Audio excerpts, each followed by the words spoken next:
Good evening everyone.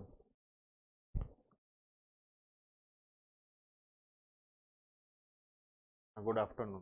ठीक, good afternoon.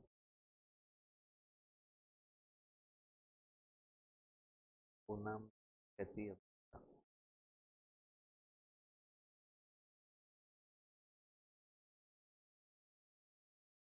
2 minute wait करते हैं, बाकी लोग को आने देते हैं, ठीक है।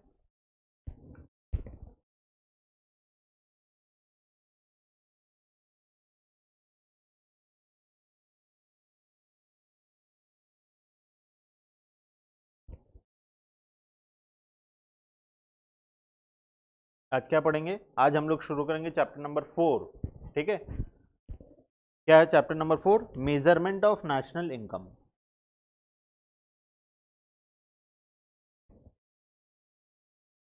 इस चैप्टर को शुरू करने से पहले हम इसके पहले वाले चैप्टर नंबर 3 में क्या पढ़े थे? चैप्टर नंबर 3 में हम लोग, जो कि हम आखिरी क्लास में डिस्कस भी किए थे,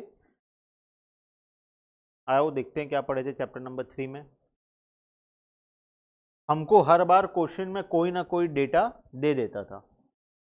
जैसे अगर हम एग्जाम्पल 10 की बात करें तो हमको क्या डेटा दे दिया एग्जाम्पल नंबर 10 में? एग्जाम्पल नंबर 10 में हमको दे दिया है जीएनपी एट एफसी, हमको दे दिया है gross national product at factor cost, ये हमको बता दिया है। और क्या बता दिया है? एनडीपी एट एमपी, ये भी बता दिया है। तो इस प्रकार का कोई डेटा हमको क्वेश्चन में क्या हुआ है? ऑलरेडी गिवन है। अगर हम इसके ऊपर बात करें, क्वेश्चन नंबर आ जाओ 8 में। 8 में हमको क्या दिया हुआ है? 2 डेटा दिया हुआ है। एक दिया हुआ है जीएनपी एट एमपी और दूसरा एनडीपी एट एफसी। तो इस प्रकार का नेशनल इनकम से रिलेटेड कोई ना कोई डेटा हमको दे दिया है और हमको क्या करना था? हमको कैलकुलेट करना था कोई मिसिंग फिगर, चाहे वो एनएफआई हो या फिर कुछ और हो, फैक्टर इनकम फ्रॉम अब्रॉड हो, फैक्टर इनकम टू अब्रॉड हो, इनडायरेक्ट टैक्स हो या फिर सब्सिडी हो या कोई और एलिमेंट हो। ये हमको फाइंड आउट करना था। ये हम कहाँ सीखे थे? हम सीखे थे चैप्टर नंबर 3 में। अब चैप्टर नंबर 4 की अगर हम बात करें तो 4 में हमको क्या सीखना है? 4 में हमको ये जो हमको क्वेश्चन में दे देता था ना, कहीं पे जीडीपी एट एमपी, कहीं पे एनडीपी एट एफसी, ये हमको कैलकुलेट करना सीखना है। मतलब जैसे क्वेश्चन में तुमको दे दिया जीडीपी एट एमपी 5000, अब ये कहाँ से आया? ये 5000 कहाँ से आया? चैप्टर 3 में हमको क्वेश्चन में ये गिवन था, लेकिन अब ये 5000 आया कैसे? कौन निकाला इसको? कैसे कैलकुलेट हुआ? ये हम लोग क्या करेंगे? सीखेंगे। कौन से चैप्टर में? चैप्टर नंबर 4 में। रियल नेशनल इनकम चैप्टर यही है। रियल नेशनल इनकम, इसी को कैलकुलेट करना रियल नेशनल इनकम कहते हैं हम लोग। नेशनल इनकम तो अभी तक हम शुरू भी नहीं किए हैं। आज हमारा पहली बार नेशनल इनकम शुरू हो रहा है, जहाँ पे हम सीखेंगे कि जीडीपी एट एमपी कैसे कैलकुलेट होता है, या फिर कोई और एलिमेंट जीएनपी एट एमपी या फिर एनडीपी एट एफसी। तो इस प्रकार का जो भी 8-10 एलिमेंट है, ये कैसे कैलकुलेट होता है, ये हम सीखेंगे चैप्टर नंबर 4 में, ठीक है। अब इसको कैलकुलेट करने का 3 तरीका है। एक है वैल्यू एडेड मेथड, दूसरा है इनकम मेथड और तीसरा है एक्सपेंडिचर मेथड। अब ये कहाँ से लिंक है अगर मैं बताऊं ना, तो तुम लोग अगर पेज पलट के देखो, चैप्टर नंबर 1 में जाके देखो क्या दिया। चैप्टर नंबर 1 में पहला पेज में, पूरा बुक का चैप्टर नंबर 1 का पहला पेज में नीचे एक डायग्राम दिया हुआ है। क्या डायग्राम है? क्या चीज दिया डायग्राम में? 3 ठो फेज दिया हुआ है। क्या क्या फेज दिया? 3 ठो। Production phase, income phase, expenditure phase. क्या सेम टाइप का कुछ लग रहा है? प्रोडक्ट वैल्यू एडेड कहाँ पे होता है? प्रोडक्शन फेज में वैल्यू एडिशन होता है। इनकम फेज पढ़े हैं हम लोग, इनकम मेथड, और एक्सपेंडिचर फेज पढ़े हैं, एक्सपेंडिचर मेथड, ठीक है। तो जो फेजेस हम लोग पढ़े हैं चैप्टर नंबर 1 में, वही रिलेटेड है चैप्टर नंबर 4 के साथ। तो अभी कैसे ये रिलेटेड है वो हम अभी नहीं पढ़ेंगे, वो हम चैप्टर नंबर 4 का आखिरी क्लास में पढ़ेंगे। अभी हमारा काम है एक एक करके तीनों मेथड को समझना। पहले वैल्यू एडेड मेथड को, दूसरा इनकम मेथड को, तीसरा एक्सपेंडिचर मेथड को, ठीक है। वैल्यू एडेड मेथड से शुरू करेंगे। एक एक मेथड बहुत बड़ा बड़ा है, कॉन्सेप्ट बहुत बड़ा बड़ा है, तो अच्छे से पढ़ना है। शुरू करेंगे आज वैल्यू एडेड मेथड से, ठीक है। आज सिर्फ हम वैल्यू एडेड मेथड पढ़ेंगे, नेक्स्ट क्लास में सिर्फ हम वैल्यू एडेड मेथड का क्वेश्चन प्रैक्टिस करेंगे, उसके बाद हम इनकम मेथड में 2-3 क्लास लगेगा, उसके बाद 2 क्लास लगेगा एक्सपेंडिचर मेथड में। तो इस प्रकार से एक एक करके आगे जाएंगे। आज शुरू करेंगे value added method, income, production, expenditure. चलो ठीक है। अब वैल्यू एडेड मेथड को पढ़ने से पहले एक एग्जांपल लेते हैं हम लोग कि ये मेथड आया कैसे। तुम अपना बिजनेस का इनकम कैसे निकालते हो? तुम्हारा बिजनेस है, अगर मैं बोलूं नेशनल इनकम की बात छोड़ो, तुम अपना इनकम कैसे कैलकुलेट करोगे? तुम बोले हम खरीदे सामान, परचेज किए मान लीजिए 5,000 में, सेल किए मान लीजिए 6,000 में, तो हमारा इनकम कितना हो गया? Income equals to 1,000। सही है, ऐसे ही होता है, ऐसे ही कैलकुलेट करते हैं प्रॉफिट बिजनेस में। तुम्हारा प्रॉफिट है, ये किसका प्रॉफिट है? मान लेते हैं ये मिस्टर ए का प्रॉफिट है, ठीक है। वैसे ही मिस्टर बी की बात करूं मैं, परचेज किया कितने का? 10,000 का, सेल किया 15,000 में, इनकम कितना हो गया? 5,000, ठीक है। तो मिस्टर बी का भी प्रॉफिट निकल गया। इसी प्रकार से अगर हम आगे जाते जाएं और इंडिया में जितने लोग हैं सबका प्रॉफिट इसी प्रकार से कैलकुलेट कर लें, हो सकता है पॉसिबल है। कितने लोग हैं इंडिया में? 137 करोड़ पीपल, 137 करोड़ लोग हैं इंडिया में। अगर हम इनमें से जितने लोग बिजनेस कर रहे हैं सबका इनकम को प्लस कर लें, तो क्या नहीं लगता तुमको नेशनल इनकम निकल जाएगा? दुनिया में सबका इनकम निकल जाएगा, इंडिया में मतलब। अगर हम हर एक आदमी का इनकम को ऐड कर लिए, अच्छा तुम्हारा फैमिली इनकम कैसे निकालोगे तुम? मैं 1,000 रुपये कमाता हूं, मेरा भाई 2,000 रुपये कमाता है, मेरी मम्मी 1,000 रुपये कमाती है, पापा 5,000 रुपये कमाते हैं, हमारा फैमिली इनकम हो गया 1,000 प्लस 2,000 प्लस 1,000 प्लस 5,000, कितना हुआ? 9,000। ये हमारा फैमिली का इनकम हो गया। अगर मैं बोलूं हमारे डिस्ट्रिक्ट का इनकम निकालो, तो डिस्ट्रिक्ट में जितने भी लोग हैं सभी लोगों का इनकम को इसी तरीके से हम प्लस कर लेंगे, हमारे डिस्ट्रिक्ट का इनकम निकल जाएगा। अगर मैं बोलूं ओडिशा का इनकम निकालो, तो ओडिशा में जितने भी लोग हैं वो लोग जितना रुपए कमा रहे हैं एक एक करके सबका ऐड कर दूंगा, तो ओडिशा का इनकम निकल जाएगा। वैसे ही अगर मैं नेशनल निकालने जाऊँ, नेशनल मतलब इंडिया के लोगों का इनकम, तो इंडिया में जितने भी लोग हैं अगर मैं सबका इनकम को इसी प्रकार से ऐड कर दूं तो मेरा नेशनल इनकम निकल जाएगा। पॉसिबल है निकालना, हमारे लिए तो नहीं है, लेकिन गवर्नमेंट अगर करना चाहे तो कर सकता है, ठीक है। तो ये होता है हमारा पहला मेथड, वैल्यू एडेड मेथड। अब वैल्यू एडिशन क्या हुआ देखना, नाम वैल्यू एडेड क्यों है? जब मैं 5,000 का खरीदा था और 6,000 का बेचा, तो वैल्यू एडिशन कितने का हुआ? सामान में वैल्यू का एडिशन कितने का हुआ? 1,000 रुपए का। मैं खरीदा 5,000 में, बेचा 6,000 में, मैं कितना ऐड किया? मैं 1,000 रुपए ऐड कर दिया। अगर ये आदमी 6,000 में मेरे से खरीद के 8,000 में बेच दे किसी और को, तो ये कितने का वैल्यू एडिशन किया? 8,000, 2,000 का, तो इसका वैल्यू एडिशन हो गया 2,000। तो इस प्रकार से अगर हम सबका वैल्यू एडिशन, मतलब जो वैल्यू एडिशन क्या है, इक्वल्स टू प्रॉफिट, ठीक है। अगर मैं इसको अगर ऐड करते जाऊं सभी आदमी का, तो क्या नहीं लगता इनकम निकल जाएगा सबका? दुनिया में जितने लोग हैं सबका इनकम निकल जाएगा, ऑब्वियस सा बात है निकल जाएगा। तो वही करना है हमको मेथड नंबर 1 में। बस मेथड नंबर 1 इतने ही कॉन्सेप्ट के ऊपर बेस्ड है, ठीक है। अब चलते हैं डिटेल में, आ जाओ method number 1, value added method.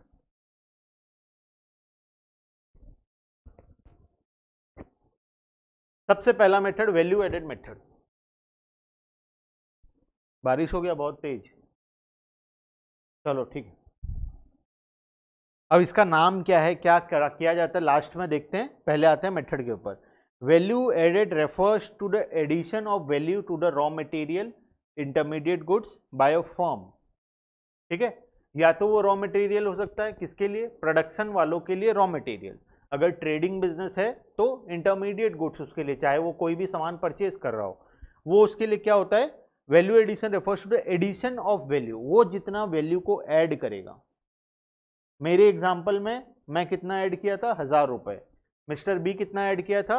5,000 रुपये। तो इस प्रकार से हर आदमी जितना जितना वैल्यू ऐड करता जाएगा, अगर हम सभी को प्लस कर दें तो हमारा क्या निकल जाएगा, वैल्यू एडेड मेथड से नेशनल इनकम निकल जाएगा। ठीक है, तो वैल्यू एडेड क्या हो गया, value of output minus intermediate consumption. दिख रहा है, बहुत सिंपल है ना, मेथड आसान लग रहा है ना। Value added equals to value of output minus intermediate consumption. Question में हमको ये दे देगा, ये दे देगा, बोलेगा दिस माइनस दिस करो और 10 मार्क्स ले लो। ऐसा होगा कभी? नहीं होगा, सिंपल सा बात है। तो क्या होगा क्वेश्चन में, क्वेश्चन में अब चैलेंज होता है इसको फाइंड आउट करना कि वैल्यू ऑफ आउटपुट कैसे निकलेगा और इंटरमीडिएट कंजम्पशन कैसे निकलेगा।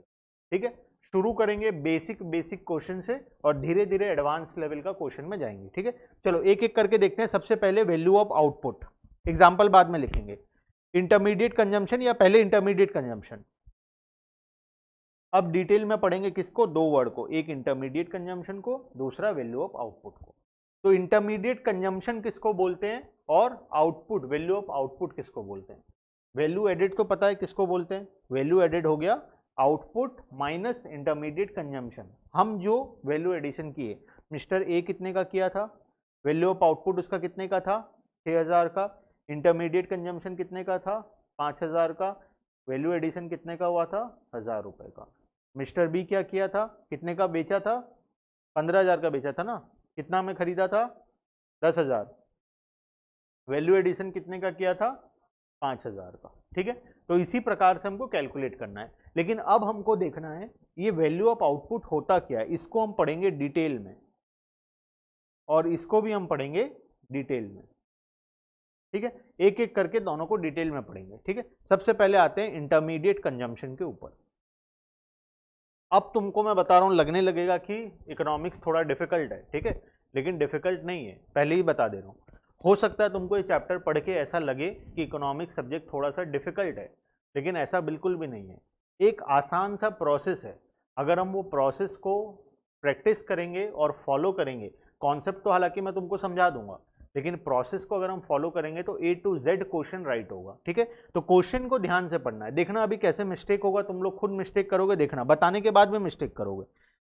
क्या होता है इंटरमीडिएट कंजम्पशन, देखना। Intermediate consumption refers to the expenditure incurred by the production unit on purchasing those goods and services from other production unit which are meant for resale और फॉर अप्लाइंग अप और for using of completely during the same year. क्या समझ में आया, कुछ भी समझ में नहीं आया?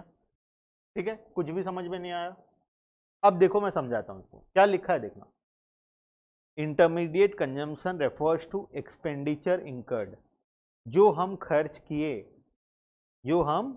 किए by a production unit on purchasing. हम कौन है, प्रोडक्शन यूनिट, ये कौन है, हम। ठीक है, हम खर्चा किए, हम क्या किए, खर्चा किए किस चीज में, on purchasing those goods and services, goods और सर्विसेज दोनों आ जाएगा। हम क्या खरीदे, या तो गुड्स खरीदे या तो सर्विस किए। हम कौन थे, हम एक प्रोडक्शन यूनिट थे, मेरा क्या बिजनेस था, कोई प्रोडक्शन यूनिट का बिजनेस था। मैं क्या किया, कुछ खर्चा किया, किस चीज में खर्चा किया, गुड्स या फिर सर्विस को खरीदने में। ठीक है, किससे खरीदा, सामान किससे खरीदा, फ्रॉम अदर प्रोडक्शन यूनिट। मैं सामान किससे खरीद रहा हूं, किसी और प्रोडक्शन यूनिट से खरीद रहा हूं, from other production unit which are meant for resale. मैं क्यों खरीदा हूं, मेरा मोटिव क्या है, मैं कौन था, प्रोडक्शन यूनिट था, तो मैं सामान अपने कंजम्पशन के लिए तो खरीदूंगा नहीं। तो मेरा मोटिव क्या था सामान खरीदने का, या तो मैं उसको रीसेल कर दूंगा या फिर मैं यूज कर लूंगा उसको, यूज कंप्लीटली, किसमें, ड्यूरिंग द सेम ईयर, उसी ईयर के अंदर में मैं क्या करूंगा, वो सामान को यूज कर लूंगा। तो मैं सामान क्यों खरीदा हूं, मैं सामान इसीलिए खरीदा हूं ताकि मैं या तो उसको रीसेल कर दूं या फिर मैं उसको यूज कर लूं सेम ईयर में। और मैं सामान किससे खरीदा हूं, किसी और प्रोडक्शन यूनिट से खरीदा हूं। क्लियर है, तो ये मेरा होगा इंटरमीडिएट कंजम्पशन। मतलब ये लिखने का तरीका इतना बड़ा है, लेकिन सिंपल सा बात है, बिजनेस ऑर्गेनाइजेशन जो परचेज करता है उसी को बोलते हैं इंटरमीडिएट कंजम्पशन। बस हो गया सिंपल। अगर लैंग्वेज में हम समझे तो बिजनेस ऑर्गेनाइजेशन जो परचेज करता है उसको हम बोलते हैं इंटरमीडिएट कंजम्पशन। ठीक है, आते हैं imports are not separately included. Purchase में हो सकता है हम इंपोर्ट करें, कर सकते हैं ना इंपोर्ट। अगर मेरा ऑर्गेनाइजेशन है, मैं कोई मान लो कंप्यूटर का स्क्रीन बनाता हूं, मैं ये जो कंप्यूटर स्क्रीन लगा हुआ है ये मैं मैन्युफैक्चर करता हूं, ठीक है। तो हो सकता है मैं इसमें से कोई पार्ट कंपोनेंट को चाइना से इंपोर्ट करूं और इसमें फिट करूं। तो मैं क्या कर सकता हूं, कोई कंपोनेंट को इंपोर्ट कर सकता हूं, ठीक है। तो मैं इंपोर्ट को अलग से इंक्लूड नहीं करूंगा। क्यों नहीं करूंगा? अगर वो ऑलरेडी इंक्लूडेड है तो। अब इसका कॉन्सेप्ट समझ में आएगा नीचे एग्जाम्पल में।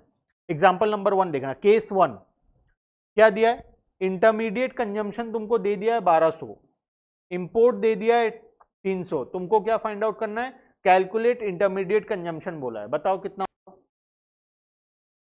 कैलकुलेट इंटरमीडिएट कंजम्पशन बोला है, तुमको क्वेश्चन में कैलकुलेट करना है इंटरमीडिएट कंजम्पशन।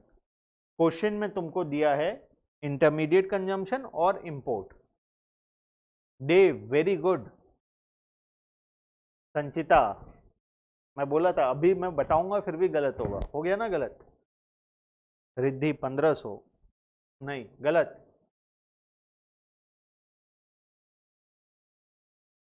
राहुल गलत। वेरी गुड संचिता। अभिप्सा गलत। शिवानी तुम बताओ। 1500 गलत। 3 ऑप्शन आ रहा है हमारे पास, एक है 900, एक है 1200 और एक है 1500। क्वेश्चन में क्या बोला है कैलकुलेट करने, बताओ खुद बोलो, कैलकुलेट करने क्या बोला है, कैलकुलेट इंटरमीडिएट कंजम्पशन, ठीक है। क्वेश्चन तुमको बेवकूफ बना रहा है, इंटरमीडिएट कंजम्पशन तो दिया है, क्या कैलकुलेट करें, सिंपली लिख देना है 1200, ठीक है। समझ में आ गया? कुछ करना था क्वेश्चन में? कुछ करना ही नहीं था। क्वेश्चन तुमको बोला कैलकुलेट इंटरमीडिएट कंजम्पशन और पहला लाइन में तुमको लिख के दे दिया intermediate consumption equals to 1200। Answer क्या होगा? 1200। तुमको इंपोर्ट से क्या मतलब है? जब क्वेश्चन तुमको जो बोला है इंटरमीडिएट कंजम्पशन कैलकुलेट करना है, क्वेश्चन में क्लियरली तुमको इंटरमीडिएट कंजम्पशन दिया है, तो फिर से क्यों इंपोर्ट को ऐड करना या लेस करना? क्लियर है? ठीक है, समझ में आया? चलो आगे। Point number 2, purchase of raw material from domestic firm, कितने का? 500 का, और इंपोर्ट 100 का। हमको निकालना है इंटरमीडिएट कंजम्पशन। अब बताओ क्या होगा। Case number 2, purchase of raw material from domestic firm कितना? 500 रुपए का, और इंपोर्ट किए, डोमेस्टिक फर्म मतलब इंडिया से परचेज किए कितने का? 500 रुपए का, और इंपोर्ट किए 100 रुपए का। कितना हो गया इंटरमीडिएट कंजम्पशन? वेरी गुड रौनक, गलत दिया। Very good 600। अब ये कैसे हुआ? क्वेश्चन में इंटरमीडिएट कंजम्पशन निकालने बोला। इंटरमीडिएट कंजम्पशन क्या होता है? कोई भी सामान जो हम खरीदे हैं, कोई भी सामान, intermediate consumption refers to expenditure incurred by a production unit on purchasing those goods and services from other production unit which are meant for resale और यूजिंग अप कंप्लीटली। क्या यहाँ पे कहीं बोला है हमको इंडिया से खरीदना है? क्या यहाँ पे कहीं बोला है इंडिया से खरीदना है? नहीं बोला है। लेकिन मैं तुमको नीचे बोला कि इंपोर्ट को हम अलग से इंक्लूड नहीं करेंगे। कब नहीं करेंगे? जब इंटरमीडिएट कंजम्पशन दिया है। If value of intermediate consumption is given, तो फिर इंपोर्ट को हम अलग से इंक्लूड नहीं करेंगे, जो कि हम केस नंबर 1 में किए। केस नंबर 1 में हमको दे दिया था इंटरमीडिएट कंजम्पशन, ठीक है, तो इंपोर्ट को हम अलग से इंक्लूड नहीं किए।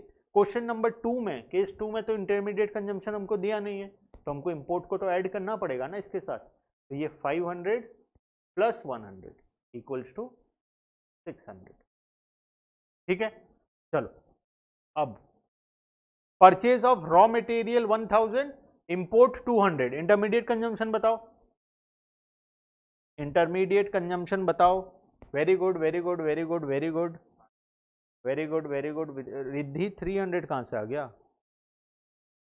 तुम गलत पढ़े हो question Riddhi. Rahul very good, क्षति वेरी गुड। बोलो 1200, वेरी गुड। ये आएगा 1200। कैसे? 1000 प्लस 200। क्या सीखे हम लोग 3 एग्जाम्पल से?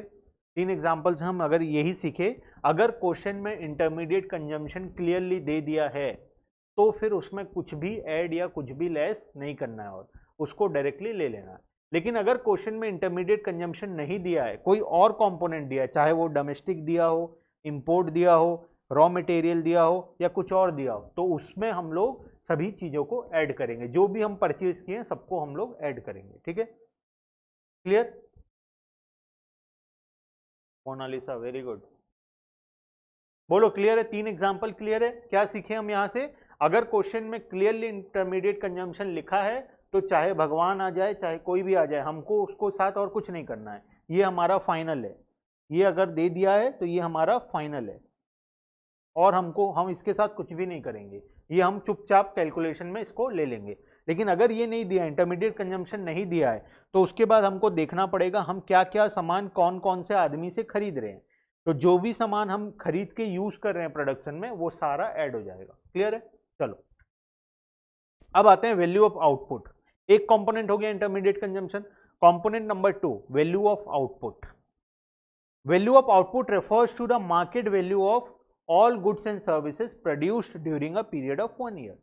मेरे फर्म का वैल्यू ऑफ आउटपुट क्या होगा? मैं जितना भी गुड्स एंड सर्विसेज प्रोड्यूस करूंगा एक साल के अंदर। अब ये एक साल के अंदर वाला कॉन्सेप्ट बहुत स्टार्टिंग से चला आ रहा है, चैप्टर नंबर 1 से। इसको हम इसी चैप्टर में डिस्कस करेंगे, क्यों एक साल के अंदर। ठीक है, ये जो वैल्यू एडेड का जो लास्ट पार्ट है वहां पे आता है ये वाला कॉन्सेप्ट। ठीक है, तो ये market value of all goods and services produced during a period of 1 year, एक साल के अंदर। सर सेकंड वाला एक और बार एक्सप्लेन कीजिए प्लीज, सेकंड वाला। अच्छा आ जाओ सेकंड वाले में। क्या बोला केस नंबर 2 में? किसका डाउट है? मोनालिसा। केस नंबर 2 में क्या बोला है? Purchase of raw material from domestic firm, कितने का? 500 रुपए का। डोमेस्टिक फर्म का मतलब क्या समझ में आता है? ये कहां पे होगा? इंडिया के अंदर होगा। Purchase of raw material from domestic firm, हम हमारे डोमेस्टिक फर्म से परचेज किए 500 रुपए का। ठीक है, इंपोर्ट किए 100 रुपए का बाहर से, मान लो चाइना से हम इंपोर्ट किए 100 रुपए का। तो हमको निकालना है इंटरमीडिएट कंजम्पशन। इंटरमीडिएट कंजम्पशन मतलब वो सारा गुड्स एंड सर्विसेज जो हम यूज करेंगे प्रोडक्शन करने के लिए, चाहे वो कोई भी सामान का प्रोडक्शन क्यों ना करें। तो इंटरमीडिएट कंजम्पशन में कौन कौन आ जाएगा? ये भी हम यूज करेंगे, ये भी हम यूज करेंगे। टोटल कितना आ गया? 500 प्लस 100, टोटल 600। क्लियर है? फटाफट बताओ। यस, चलो अब आते हैं नीचे आउटपुट में। वैल्यू ऑफ आउटपुट क्या है? Value of output, value of output refers to market value of all goods and services produced during a period of 1 year. एक साल के अंदर हम जितना भी गुड्स एंड सर्विसेज प्रोड्यूस करेंगे वो सारा क्या बन जाएगा? आउटपुट बन जाएगा। ठीक है, अब आते हैं देखते हैं क्या होता है। यहां आओ, एग्जाम्पल देखते हैं। Example number 1, calculate value of output. क्या दिया है हमको? सेल्स दिया है, एक्सपोर्ट दिया है। बताओ कितना होगा value of output? Value of output का मतलब जितना भी गुड्स एंड सर्विसेज मैं एक साल में प्रोड्यूस किया हूं वो सारा। ठीक है, तो हमको सेल्स दिया है 2000, एक्सपोर्ट दिया है 400, तो वैल्यू ऑफ आउटपुट बताओ। सब गधे, टोटल आदमी गधे जितने आंसर दे रहे हैं। गलत। आप सबका राइट आ गया। वैल्यू ऑफ आउटपुट निकालना है तुमको, मतलब मेरे फॉर्म का टोटल आउटपुट कितना हुआ। हाँ, अब आया राइट। कितना होगा? 2000। क्यों 2000 होगा? जब सेल्स दे दिया है, क्या यहाँ पे लिखा है हम किसको बेचे? किसको बेचे लिखा है यहाँ पे? नहीं लिखा है। तो हम या तो इंडिया में भी बेच सकते हैं, बाहर भी बेच सकते हैं। इसका मतलब क्या? अगर सेल्स दिया है तो ये ऑलरेडी इंक्लूडेड है इसमें, है ना। एक्सपोर्ट क्या है? एक्सपोर्ट तुमको बताया है 400 है, लेकिन तुमको सेल्स दे दिया है, टोटल सेल्स 2000। तो इसका मतलब क्या हुआ? इसमें से डोमेस्टिक है 1600 इंडिया के अंदर और बाहर का है 400। टोटल आउटपुट कितना हुआ? 2000 का ही हुआ। लेकिन क्वेश्चन नंबर अगर 2 में देखें हम लोग, केस 2 का बताओ क्या होगा? Value of output, very good, very good. क्या होगा बोलो तुम? वो केस 2, केस 2 का। हाँ, डोमेस्टिक सेल्स दिया है, एक्सपोर्ट दिया है 900, वेरी गुड। क्या होगा 900। अब ये कैसे, तुमको जो सेल्स बताया है वहां पे लिख दिया ये सिर्फ इंडिया का है, ये सिर्फ इंडिया का है बोल के बता दिया है, और तुमको ये भी बता दिया अलग से हम बाहर कितने का बेचे, 200 रुपए का। तो टोटल हमारा सेल्स कितना हुआ, 700 प्लस 200 इक्वल्स टू 900। लेकिन ऊपर में तुमको क्या दिया था, सिर्फ सेल्स दिया था, तो सिर्फ सेल्स जहां पे भी देगा इसका मतलब ये टोटल सेल्स है, टोटल है ये, ठीक है। जब तक डोमेस्टिक या फिर एक्सपोर्ट अलग से ना दे तब तक ये क्या है, टोटल सेल्स है। अगर ये इंडिया का सिर्फ होता तो यहां पे इस प्रकार से लिखता डोमेस्टिक सेल्स, सिर्फ सेल्स लिखा है इसका मतलब क्या है, ये टोटल सेल्स है, इसमें और कुछ भी नहीं करना है, ये फाइनल है हमारा सेल्स, ठीक है। ये फाइनल वैल्यू ऑफ आउटपुट है। क्लियर है कॉन्सेप्ट, बताओ।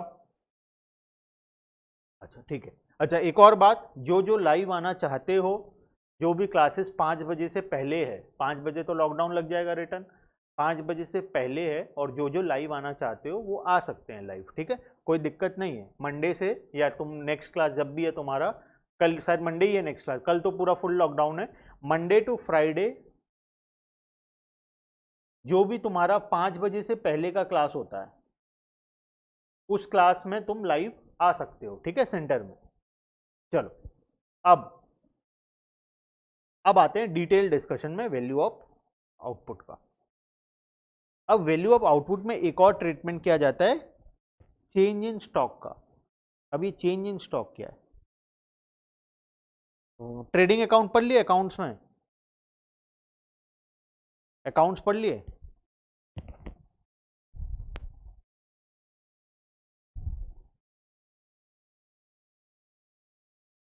ट्रेडिंग अकाउंट पढ़े हो ना, हाँ सब पढ़े हैं, ट्रेडिंग अकाउंट पढ़े हैं ना अकाउंट्स में, यस 11th में पढ़े थे, हाँ। Sales, opening stock, purchase, gross profit, closing stock, ऐसा ही होता है ट्रेडिंग अकाउंट, कुछ ऐसा ही दिखता है ट्रेडिंग अकाउंट, है ना। सेल्स आता है ये साइड में, तो उसके साथ क्लोजिंग स्टॉक आता है, ये साइड में opening stock, purchase, gross profit, ठीक है। ये आ गया हमारा टोटल, यहां आ गया टोटल। अब देखना वैल्यू ऑफ आउटपुट, आउटपुट का मतलब क्या होता है, हम कितना प्रोडक्शन किए इस साल में। आउटपुट का मतलब ये नहीं होता है सिर्फ सेल्स। अभी हम क्या एग्जांपल लिए थे, हम जो एग्जांपल लिए थे उसमें हम देखे थे सेल्स कितना हुआ, अगर टोटल सेल्स दिया है तो हम उसको फाइनल मान के चले थे। लेकिन क्या बताओ, एक बिजनेस का आउटपुट सिर्फ सेल्स होता है या कुछ और भी होता है। अगर मान लो मैं प्रोडक्शन किया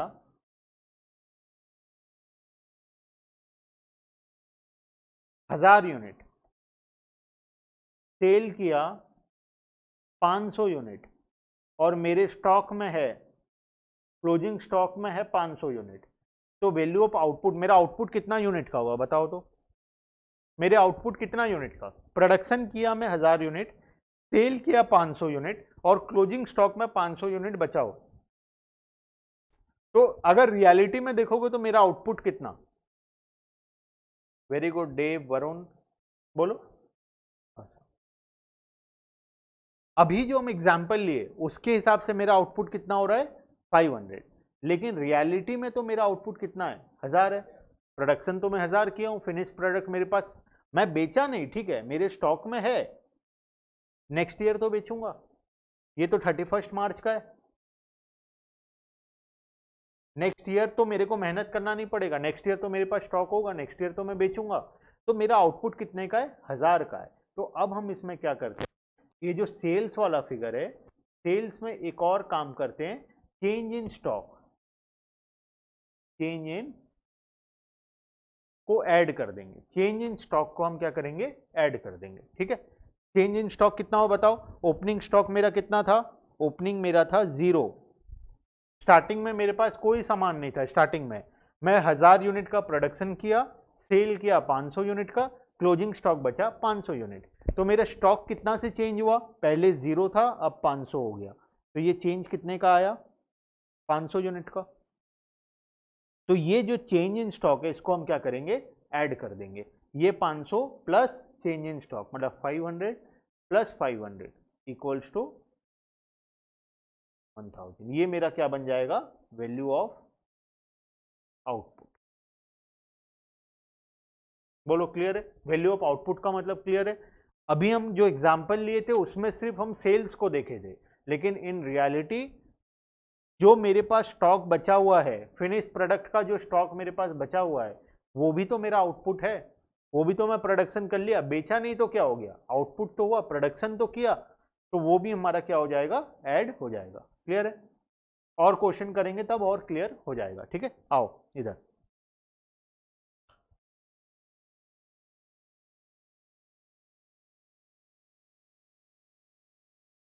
value of output, how does we measure the value of output.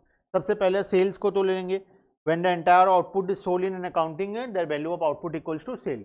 जब हम सारा सामान को बेच देंगे एंटायर आउटपुट, तो हमारा क्लोजिंग स्टॉक क्या होगा, चेंज इन स्टॉक क्या होगा, 0 हो जाएगा। तो वैल्यू ऑफ आउटपुट कितना हो जाएगा साल में, इक्वल्स टू सेल्स के साथ। लेकिन अगर हम सारा सामान को नहीं बेचते हैं, क्लोजिंग स्टॉक में कोई सामान बच जाता है हमारे पास, when the entire output is not sold in an accounting year, then the unsold stock, जो स्टॉक हमारे पास बच गया, जो नहीं बिका माल, जो हमारे फैक्ट्री में बच गया, is added to the value of sales. Unsold stock is the excess of closing stock over opening stock and is termed as change in stock. तो वैल्यू ऑफ आउटपुट का फाइनल फॉर्मूला क्या आया, value of output equals to sales plus change in stock. जो stock change हुआ उसको भी हम लोग क्या करेंगे, ऐड कर देंगे। ठीक है, अब चेंज इन स्टॉक का फॉर्मूला अगर मैं लिखूं तो क्या आएगा, closing stock minus opening stock. लिख लेना बुक में, चेंज इन स्टॉक से एरो मार्क देके closing stock minus opening stock, इसको ब्रैकेट में डाल देना। ठीक है, क्लियर है। Value of output, value of intermediate consumption, और ये चलो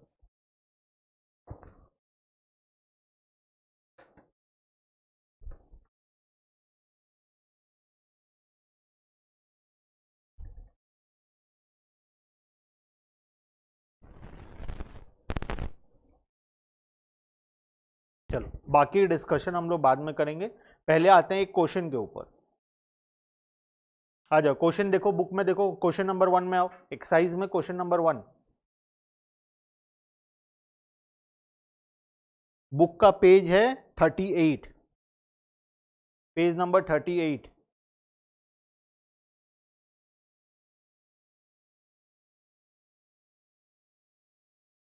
क्वेश्चन नंबर 1 क्या बोला है, क्वेश्चन नंबर 1 में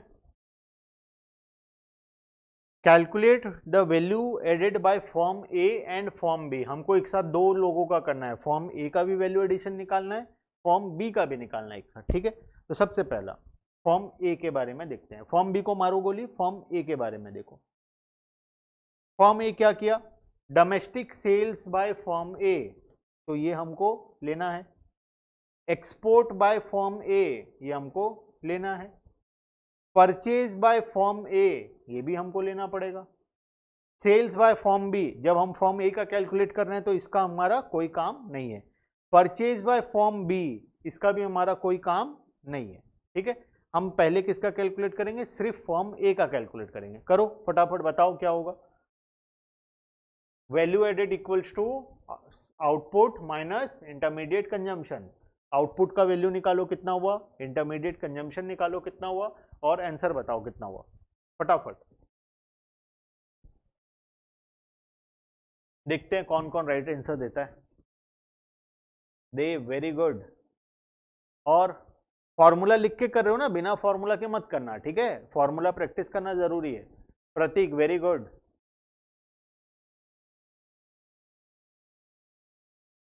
वरुण, चेक करो थोड़ा क्या गलत हो गया।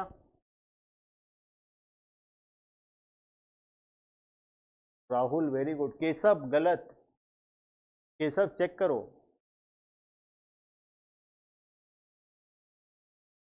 तीन कंपोनेंट दिया है हमको, दो ठो आउटपुट से रिलेटेड है, एक ठो इंटरमीडिएट कंजम्पशन से रिलेटेड है, ठीक है।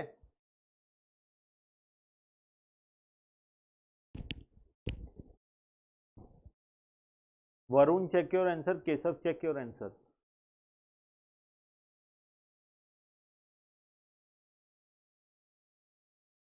अभिप्सा गलत।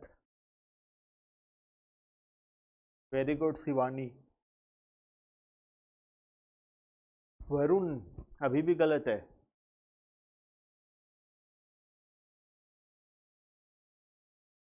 Very good.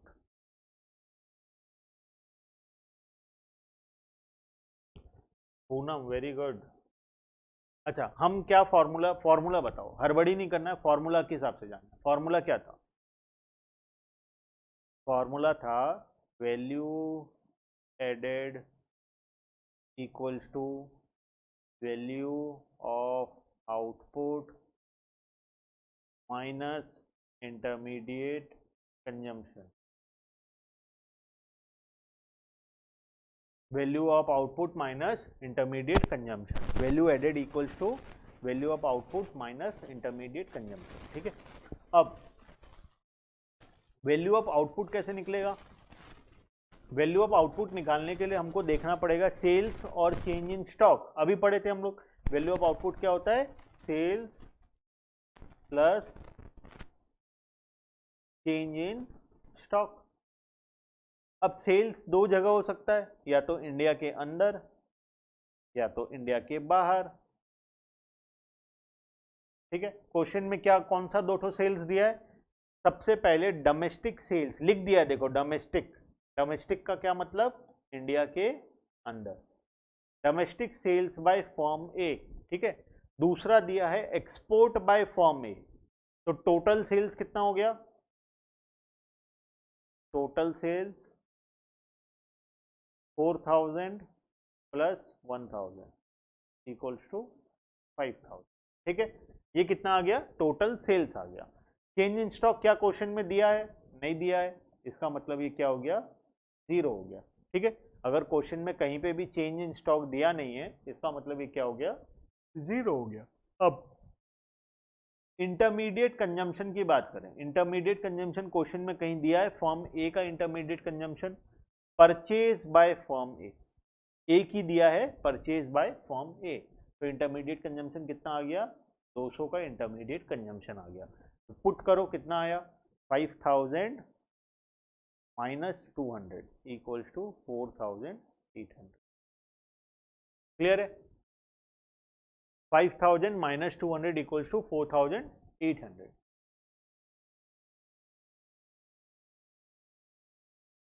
चलो, अब शायद सबको क्लियर है। संचिता, अभिप्सा, सागरिका, वरुण क्लियर? और एक किसका गलत हुआ था? और एक वरुण का एक गलत हुआ था, और एक केशव। बताओ क्लियर है? Yes, Varun Keshav clear. चलो, बाकी सबका राइट है, ठीक है। चलें आगे। अब फॉर्म बी का देखो क्या करना है, फटाफट। फॉर्म बी में आ जाओ। जब हम फॉर्म बी के बारे में पढ़ेंगे, मतलब हमको फॉर्म ए से कोई मतलब नहीं है, तो ये तीन डेटा से तो हमको कोई मतलब नहीं है। Very good all of you. क्या होगा answer? Value of output minus intermediate consumption. Output कितना दिया है? 2940। इंटरमीडिएट कंजम्पशन कितना दिया है? 1300 इक्वल टू कितना आ गया? 1640, ठीक है। चलो, अब आ जाओ क्वेश्चन नंबर 2 में। थोड़ा सा टफ है, थोड़ा टफ मतलब क्या, आसानी होता है सब कुछ, लेकिन क्वेश्चन नंबर 2 में ये सब छोड़ दो, नीचे का पार्ट, ठीक है, ये सब छोड़ दो। सिर्फ value added by form A and form B निकालेंगे हम। पूरा क्वेश्चन बाद में करेंगे। फॉर्म ए और फॉर्म बी का सिर्फ वैल्यू एडिशन निकालना है। तो कौन कौन सा डेटा काम का है? Sales by form B to general government, ये काम आएगा कब? ये बी के टाइम में काम आएगा। सेल्स बाय फॉर्म ए कब काम आएगा? ए के टाइम में काम आएगा। Sales by firm B to household, ये किसके टाइम में काम आएगा? बी के टाइम में काम आएगा। Change in stock of firm A, ये ए के टाइम में काम आएगा, ये बी के टाइम में काम आएगा, ये बी के टाइम में काम आएगा। परचेज बाय फर्म ए, ये ए के टाइम में काम आएगा, ये हमारा काम का नहीं है। कंजम्पशन ऑफ फिक्स्ड कैपिटल हमारे काम का नहीं है। Sales by firm A to B, ये ए में भी काम आएगा एंड बी में भी काम आएगा।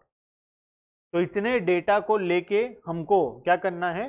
फर्म ए और बी का वैल्यू एडिशन निकालना है। एक और सिंपल तरीका बताऊं इसको करने का। देखो, मैं वो तरीका जनरली नहीं बताता हूं क्योंकि हम लोग एग्जाम में वैसा कर नहीं सकते, लेकिन तुमको अगर करना है फिर भी तो चेक करने के लिए आसान तरीका है, ट्रेडिंग अकाउंट बना दो। Make a trading account, trading account. Opening stock यहां लिख दो, परचेज यहां लिख दो, सेल्स यहां लिख दो, क्लोजिंग स्टॉक यहां लिख दो, और जो तुम्हारा फिगर आएगा कौन सा? ग्रॉस प्रॉफिट का जो फिगर आएगा वही तुम्हारा क्या होगा? Value added.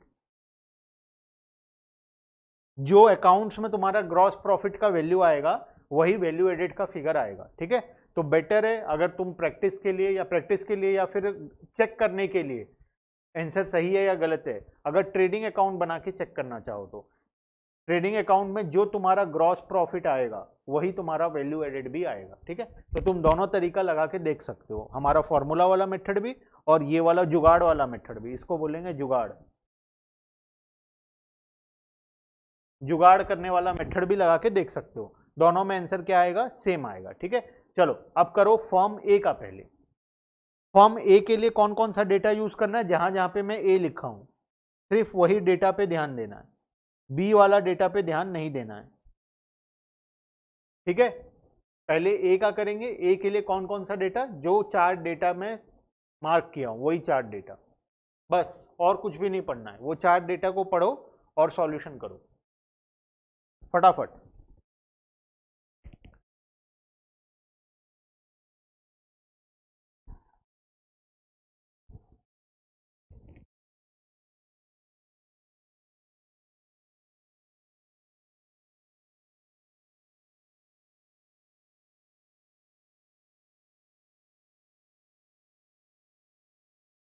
Keshav very good, बाकी सबका गलत है। प्रतीक गलत, देव गलत,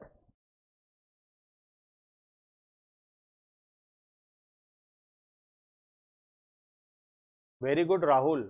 रौनक गलत, पूनम गलत। एक गलती मैं जानता हूं क्या गलती कर रहे हो तुम, वही गलती बस चल रहा है, एक ही गलती चल रहा है जो तुम पहले भी कर चुके हो, हम पहले भी उसको करेक्ट कर चुके हैं। Very good Riddhi. शिवानी गलत, संचिता गलत, वरुण गलत।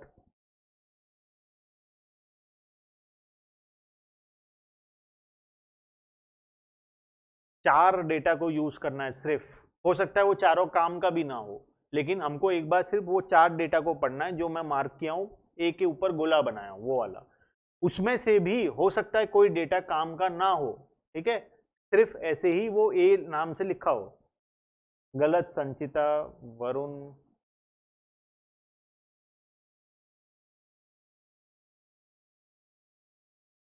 तीन चार जन राइट आंसर दे। पूनम वेरी गुड, अब सही हो गया तुम्हारा। शिवानी गलत, वरुण गलत, अभी भी गलत। ट्रेडिंग अकाउंट बनाओ ना, ट्रेडिंग अकाउंट बनाओ, ट्रेडिंग वाले मेथड से करो।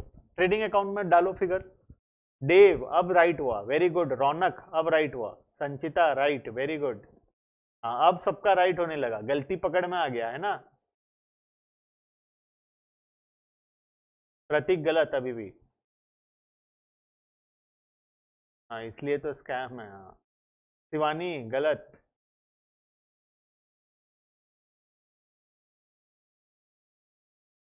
गलत अभिप्सा अभी भी। Try again. Format trading account में करो, ट्रेडिंग अकाउंट बना के करो। जिससे फॉर्मूला से नहीं होता वो ट्रेडिंग अकाउंट बनाओ।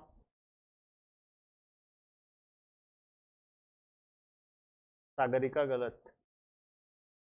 चलो अब मैं बता देता हूं, ध्यान से देखना।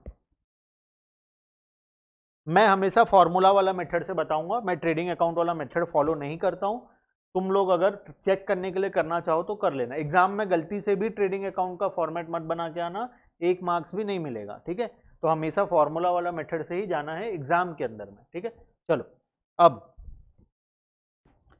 क्या करना है हमको, वैल्यू एडिशन निकालना। जिसका ए हो गया है करेक्ट वो बी करेगा, ठीक है, बी का निकालेगा, और जिसका ए नहीं हुआ है गलत था वो अभी सुनेगा ए के लिए, ठीक है। ए के लिए क्या करना है हमको, फॉर्म ए,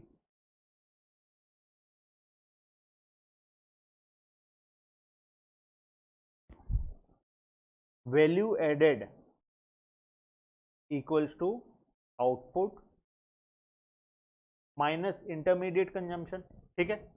आउटपुट के अंदर कौन कौन आएगा, domestic sales, export sales and change in stock. Question में तुमको ये वर्ड क्या लिखा हुआ है, जब सेल्स देता है उसका मतलब क्या होता है, वो जब सिर्फ सेल्स लिखता है उसका मतलब क्या होता है, पूरा सेल दिया है, टोटल सेल दिया है। तो ये वाला का कुछ काम, ए बी को कितना बेचा उससे कोई मतलब, अगर ऊपर टोटल सेल हमको दे दिया है तो ये क्या दिया है, टोटल सेल दिया है, ठीक है। जब भी सिर्फ सेल्स वर्ड यूज करेगा वो टोटल सेल्स होगा, ठीक है। तो ये वाला का हमको कोई काम अब और नहीं है।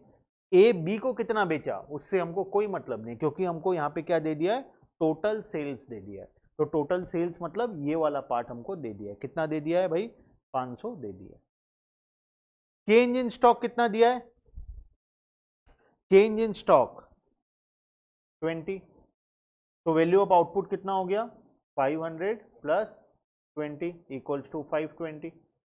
इंटरमीडिएट कंजम्पशन कितना बताओ, इंटरमीडिएट कंजम्पशन बताओ कितना, क्वेश्चन में दिया है, क्लियरली लिखा है क्वेश्चन में, क्या लिखा है, परचेज बाय फॉर्म ए, और कहीं पे भी लिखा है इंटरमीडिएट कंजम्पशन, बता दिया। परचेज मतलब कौन सा परचेज, टोटल परचेज, और तो कुछ दिया भी नहीं है क्वेश्चन में। तो इंटरमीडिएट कंजम्पशन कितना है, 320। आंसर कितना आएगा, आउटपुट माइनस 320, 520 माइनस 320 200। तो वैल्यू एडेड कितने का हुआ, 200 का, ठीक है। अब किसको डाउट है, पहले डाउट पूछो, क्या डाउट है बताओ।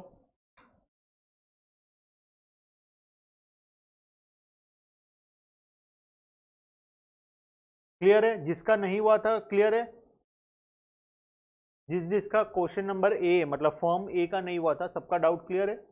कोई डाउट है तो बोलो, हम फिर से समझेंगे, बहुत टाइम है हमारे पास, कहीं नहीं जाना हमको, यहीं रहना है। बताओ, प्रतीक क्लियर है, वरुण क्लियर है, दिया क्लियर है, और मेरे को उम्मीद है बाकी लोग का भी क्लियर है। अब आते हैं फॉर्म बी के ऊपर।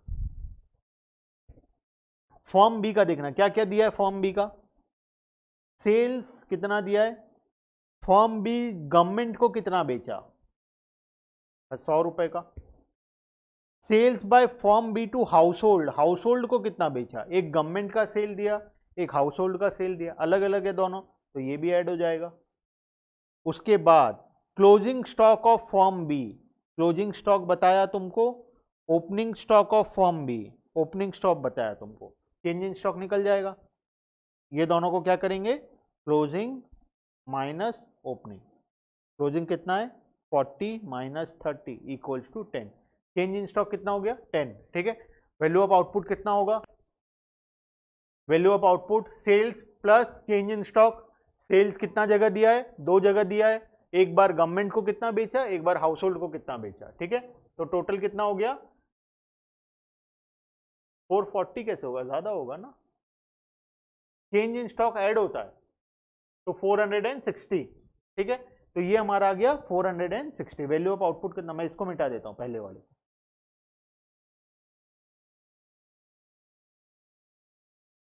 ये कर देता हूं फॉर्म बी। तो आउटपुट कितना हो गया, sales plus change in stock,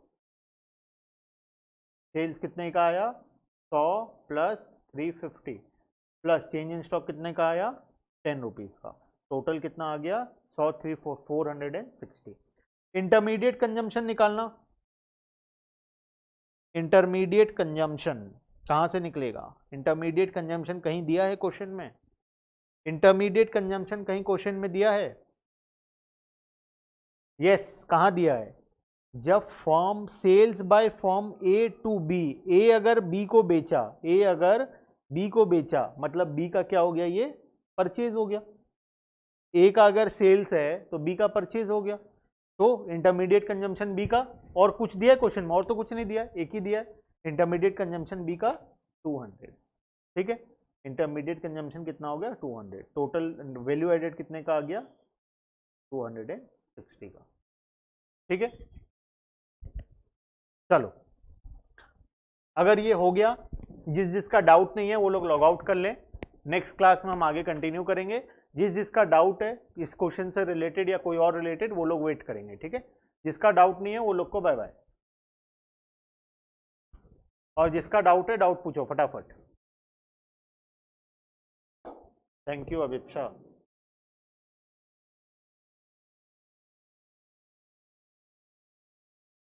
thank you Dev. Thank you Prateek, Riddhi. ठीक है, चलो जिसका डाउट है सब कोई वेट करना, डाउट पूछ लो क्या क्या डाउट है। जिसका डाउट नहीं है वो लोग सब लॉग आउट कर दो। ठीक है, चलो थैंक यू। हाँ, क्या चीज? बहुत इंटरेस्टिंग है चैप्टर, बहुत इंटरेस्टिंग, सबसे अच्छा चैप्टर यही है, मतलब एकदम इंटरेस्टिंग चैप्टर है। लेकिन इसको क्या प्रैक्टिस करना पड़ेगा। ठीक है, चलो ठीक है, किसी का कोई डाउट नहीं है, बाकी हम लोग नेक्स्ट क्लास में कंटिन्यू करेंगे। ठीक है, बाय बाय।